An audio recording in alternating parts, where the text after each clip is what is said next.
Elon Musk इंसानों के दिमाग में बहुत बड़ा प्रयोग करने जा रहे हैं और अगर ये प्रयोग सफल रहता है तो दुनिया हमेशा के लिए बदल जाएगी।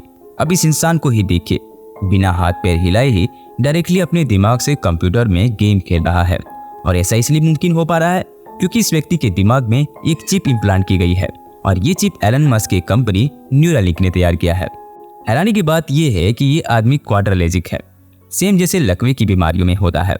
अब भले ये चिप लकवे जैसे बीमारियों के लिए यूज किया जा रहा हो, लेकिन ये सिलसिला यहाँ नहीं रुकने वाला क्योंकि इसे बनाने के पीछे जो जर्नी रही है वो एक बहुत बड़े इंसिडेंट से जुड़ी हुई है। Tech billionaire Elon Musk's Neuralink company has successfully implanted one of its wireless brain chips in a human for the first time. Neuralink के मकसद को समझने के लिए हमें ये कहानी समझनी बहुत जरूरी है, जिसके 5 किरदार है और ये 5 किरदार एआई की दुनिया में सबसे प्रभावशाली और महत्वपूर्ण लोगों में से एक है। हम इस वीडियो में जानेंगे कि कैसे एक कंपनी और दोस्तों के बीच की लड़ाई की वजह से ब्रेन इम्प्लांट टेक्नोलॉजी का जन्म हुआ और कैसे आगे चलकर ये टेक्नोलॉजी ह्यूमन में एक नए प्रयोग और प्रभाव को जन्म दे सकती है।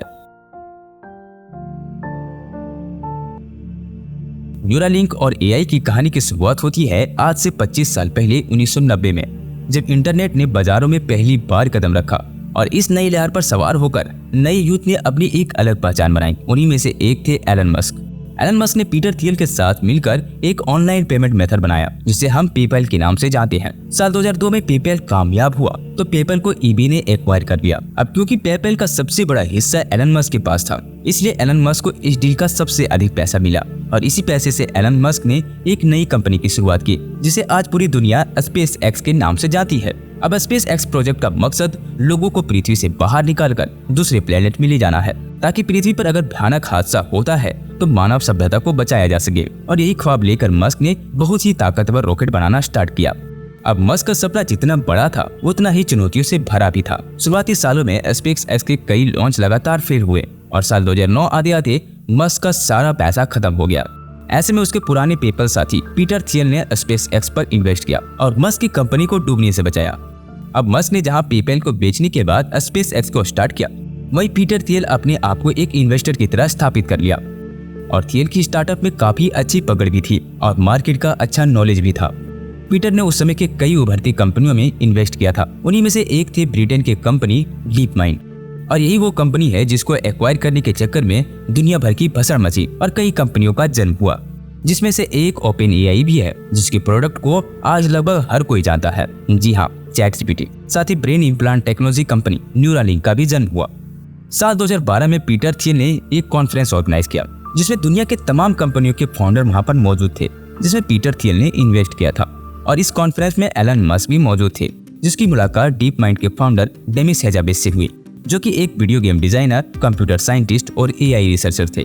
और इस मुलाकात में हेजाबिस और मस्क के बीच इतनी गहरी बातचीत हुई कि मस्क ने हेजाबिस को अपने स्पेस एक्स रिसर्च लैब में भी आने का न्योता दे दिया। हेजाबिस वहां पर आते भी हैं और मस्क और हेजाबिस के बीच एआई के बारे में काफी बातचीत भी होती है। मस्क ने हेजाबिस को ये भी बताया कि क्यों हम रॉकेट को बना रहे हैं और इसके पीछे का मकसद क्या है। मस्क ने बताया कि आने वाले फ्यूचर में भी ह्यूमन स्पीशीज खत्म हो सकती है, जिसके कई कारण हो सकते हैं, पेंडेमिक, वर्ल्ड वॉर या कुछ भी। ऐसे में ह्यूमन का एक सेफ प्लेस होना बहुत जरूरी है जहाँ ह्यूमन स्पीशीज और इंटेलिजेंस को बचाया जा सके। अब ये बातें सुनकर आम लोगों को ये लगेगा कि दो बकवास लोग बकवास बातें कर रहे हैं, लेकिन हेजाबिस ने ना ही इस बात से एग्री किया बल्कि उसमें एक बड़ी कमी निकाल दी। उन्होंने बताया कि कैसे एआई बहुत ही शक्तिशाली होती जा रही है और आने वाले कुछ सालों में एआई ह्यूमन कॉन्शियस तक को भी पीछे छोड़ देगा, जो ह्यूमन को अर्थ में सरवाइव करने में मुश्किल पैदा कर सकता है। मस्क को ये बात इतनी अंदर तक घर कर गई कि मस्क ने हेजाबिस के कंपनी में $5 मिलियन तुरंत ही इन्वेस्ट कर दिया ताकि मस्क को ये पता चलता रहे कि डीप माइंड में एआई से जुड़ा क्या क्या हो रहा है। मस्क का एक और दोस्त था जो कि गूगल का को फाउंडर भी रह चुका था। एलन मस्क हमेशा काम के बाद लैरी के घर वीडियो गेम खेलने जाया करता था और उस दौरान मस्क के माइंड में एक ही बात घूम रही थी और वो चीज थी एआई। मस्क ने लैरी को एआई के बारे में बताया और ये भी बताया कि एआई कैसे दुनिया को इन्फ्लुएंस कर सकता है, चीजों को कंट्रोल कर सकता है। लैरी को ये बात जम नहीं रही थी और दोनों के बीच एआई के थॉट एकदम ही अलग होने लगे। 28 जून 2013 को एलन मस्क का बर्थडे का दिन था और उस पार्टी में मस्क का दोस्त लैरी पेज भी आया था। अब इस पार्टी में लैरी पेज और एलन मस्क के बीच काफी एआई के बारे में बहस हुई। एलन मस्क का ये कहना था कि एआई को अगर कंट्रोल नहीं किया गया या उसको सेफ गार्ड में नहीं रखा गया तो एआई सिस्टम ह्यूमन को रिप्लेस कर देगा और ऐसे में मानव जाति यूजलेस हो जाएगी। लेकिन लैरी को इसमें कोई प्रॉब्लम नहीं दिख रही थी। उनका कहना था कि अगर मशीन ह्यूमन कॉन्शियस को अगर पार भी कर देती है तो ये प्रॉब्लम नहीं है, बल्कि ये ह्यूमन एवोल्यूशन का एक न्यू स्टेप होगा। लेकिन मस्क का सीधा मानना था कि ह्यूमन कॉन्शियसनेस पूरे यूनिवर्स में सिर्फ इंसानों के पास है और इसे हमें संजो के रखना चाहिए। लैरी पेज ने ये सब सुनकर एलन मस्क को स्पीशीज कहा दिया, मतलब प्रजातिवादी, यानी ह्यूमन के बारे में ज्यादा सोचने वाला, और वहां से चला गया। बट लैरी पेज के मन में अंदर ही अंदर कुछ और ही खिचड़ी पक रही थी। मस्क के बर्थडे के कुछ महीनों के बाद ये पता चला कि लैरी पेज और गूगल ने मिलकर डीप माइंड को खरीदने का फैसला किया है। एलन मस्क ऐसा बिल्कुल नहीं चाहते थे और अपने दोस्त को ऐसा करते हुए उसे काफी बुरा भी लगा। इसलिए मस्क ने ये भरपूर कोशिश की कि ये डील ना हो और कई दोस्तों के साथ मिलकर डीप माइंड को एक्वायर भी करना चाहा। बट जनवरी 2014 में गूगल ने डीप माइंड को एक्वायर कर लिया और लैरी पेज और मस्क की दोस्ती में दरार आना चालू हो गया। अब आगे चलकर मस्क ने एआई से जूझने के बजाय एआई को अपनाने की तरफ दिमाग लगाया। लेकिन इस एआई की जर्नी में एक बड़ा खिलाड़ी हेजाबिस गूगल की तरफ चला गया। अब एलन मस्क एआई सेफ्टी के लिए बड़े इन्फ्लुएंस लोगों से बात करने लगे, जिसमें उस समय के प्रेसिडेंट बराक ओबामा भी थे। बट इस बातचीत का कोई नतीजा ना निकलने के बाद मस्क नए तरीकों को अपनाते हैं और एआई से निपटने के लिए एक योजना बनाते हैं। मस्क का कहना था कि if you can't beat them join them, और मस्क ने इसी थॉट को लेकर एआई के जानकार से मिलना स्टार्ट कर दिया, जिसमें से एक सैम ऑल्टमैन भी था। मस्क को ऑल्टमैन में अपना जैसा जुनून और पोटेंशियल दिखा और आज ये वही सैम ऑल्टमैन है जो ओपन एआई का सीईओ है। एलन मस्क और ऑल्टमैन के बीच बातचीत होने के बाद ये सहमति बन गई कि हम लोग एक साथ एआई में काम कर सकते हैं, जिसके लिए एक नॉन प्रॉफिट रिसर्च लैब भी बनाया गया और इस रिसर्च सेंटर को दुनिया भर के एआई रिसर्चर्स के लिए ओपन रखा गया, जिससे वो अपना कंट्रीब्यूशन दे पाए। अब एआई की इस रेस में दो गुट बन चुके थे, एक और लैरी पेज और गूगल के साथ डीप माइंड था, जिससे गूगल की टीम काफी तगड़ी थी, वहीं मस्क की टीम अभी भी कमजोर थी। और इसी चीज को बैलेंस करने के लिए मस्क ने गूगल के एक बड़े एआई रिसर्चर पर दाव खेला, जो कि थे इलियास सुस्कीबर्ग। इलियास गूगल के बहुत बड़े रिसर्चर थे, जो कि रशियन मूल के तेज दिमाग साइंटिस्ट थे। उन्होंने बड़े बड़े एआई रिसर्चर के साथ काम किया था। इलियास जेफरी हिल्टन और एंड्रयू एंग के साथ भी काम कर चुका था और पढ़ाई के दौरान इलियास ने जेफरी हिल्टन की कंपनी डीएनएन रिसर्च को भी ज्वाइन करा, जिसे बाद में गूगल ने एक्वायर कर लिया। अब इसी के साथ इलियास भी गूगल में काम करने लगे। लेकिन मस्क ने इलियास को हैवी सैलरी और कंपनी में को फाउंडर और चीफ साइंटिस्ट का प्रपोजल देकर अपने पाले में कर लिया।